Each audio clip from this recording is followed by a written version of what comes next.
first of all, is there a tape that has audio and video of the transfer of the 50,000? You would have to talk to Director Patel about that. No, I'm talking to you. I don't know the answer, Senator. Yet you do know the answer to that. Don't call me a liar. I didn't call you a liar. Before we get into this, make sure you hit subscribe, tap the like button, and drop a comment as we go. Because this exchange between Senator Peter Welch and Attorney General Pam Bondi deserves more attention than it's getting. Thank you. Thank you, Attorney General Bondi. I have noticed that at various times when one of my colleagues is pressing you, you come up with something in their background. So I'll be waiting for my turn, but you don't have to do it right now. So let me get to my questions. One of the things that you mentioned, and I agree with this, that it's really tough on the various federal workforce, including our law enforcement folks, who are not getting paid because of the shutdown. Mm-hmm. I agree with that. But I also think that wasn't the whole story. There is an issue here that's going to affect Americans, whether they voted for President Trump or voted for Vice President Harris, and that is the loss of health care, where on November 1st, everyone who is getting Affordable Care Act help to buy insurance is going to get the notice of premium increases. And I got a letter just today from a Vermont family, nuclear family of 5, husband and wife, 54 and 55, with 3 kids, one of whom has acute myeloid leukemia. And the apprehension that they have is that if we don't solve this problem, and November 1 is a urgent date, then their family premiums will triple. It'll be beyond their ability to pay. So I'm assuming that with respect to the threat to health care for families in your state of Florida, in my state of Vermont, you would share that concern and hope that we would resolve that. Senator Welch, I would be happy to speak with that family too, because there are many nonprofits that help with children with terminal illnesses, and I'm involved in some in Florida. So we would be happy to talk to you about that. As to health care, the government is shut down. It's my understanding, maybe you're not one of them, but because many Democrats want health care for illegal aliens, and that's what shut down the government. Let me be clear. That's one of the sticking points, and I don't know if you voted for that or not. This actually is important to all of us, and the lament I have is that if this health care goes away, this premium support, it is really going to hurt families in red states and blue states. You've mentioned that you can't discuss pending litigation, and I think the committee by and large accepted that answer. But I did notice that you spoke at great length about pending litigation, specifically with respect to the questions Senator Cruz asked you about the sentencing of the Kavanaugh defendant. That's pending, right? He was sentenced to 8 years. I understand that, but that's on appeal, right?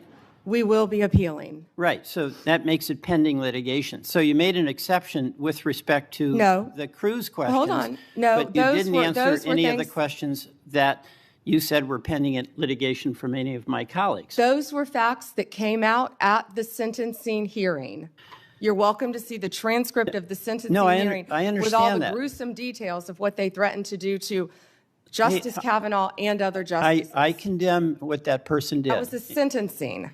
But the point here is that that's pending litigation. You indicated you're going to be appealing. It's your right to do that. And you would not, you use that justification to not answer many other questions. I do want to go back to Homan. You know, there's a tape, right, with Mr. Homan?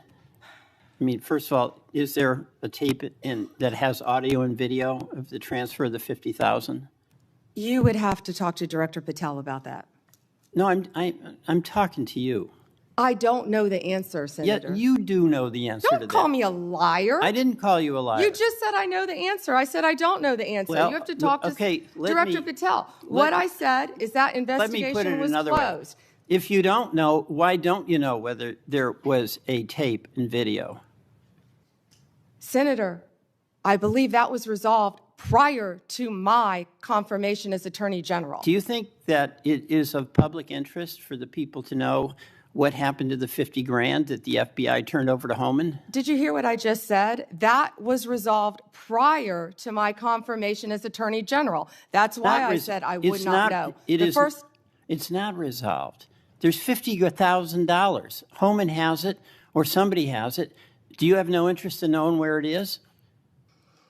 You're not going to sit here and slander Tom Homan. The FBI and Deputy Director Blanche said there was nothing. I'm not slamming Tom Homan. He got the 50 Tom grand. Homan is doing, how do you know that? Tom Homan is doing a great job, as our borders are, keeping your border state safe.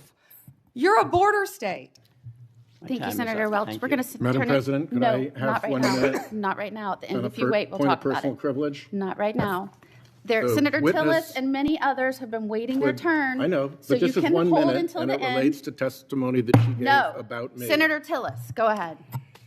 Thank you. All right, let's talk about what really happened in this exchange. Because on the surface, it looks like a policy disagreement. But underneath it, this was a clash over accountability, consistency, and whether power is being used to clarify the truth or to dodge it. Senator Welch starts off in a way that's almost disarming. There's a touch of dry humor. He jokes that he's noticed Attorney General Bondi has a habit of bringing up senators' backgrounds when she's under pressure. Then he pivots to substance. Welch acknowledges something Bondi had already said, that government shutdowns hurt federal workers, including law enforcement officers who suddenly aren't getting paid. And he agrees with her. That's important. This wasn't a gotcha question. This was common ground. But Welch doesn't stop there, because he's clearly frustrated by what he sees as an incomplete story. He raises the Affordable Care Act and the looming November 1 deadline, a date that matters whether you live in Vermont or Florida, whether you voted red or blue. He talks about premium notices going out. He talks about increases. And then he grounds it in reality, not theory. Then comes the most heated moment. Welch pivots to Tom Homan and a reported $50,000 transfer involving the FBI. He asks a simple, factual question. Is there audio and video of that transfer? Bondi says she doesn't know and tells him to ask Director Patel. Welch presses, not aggressively, persistently. Why wouldn't the Attorney General know whether there's a tape? Why wouldn't that matter?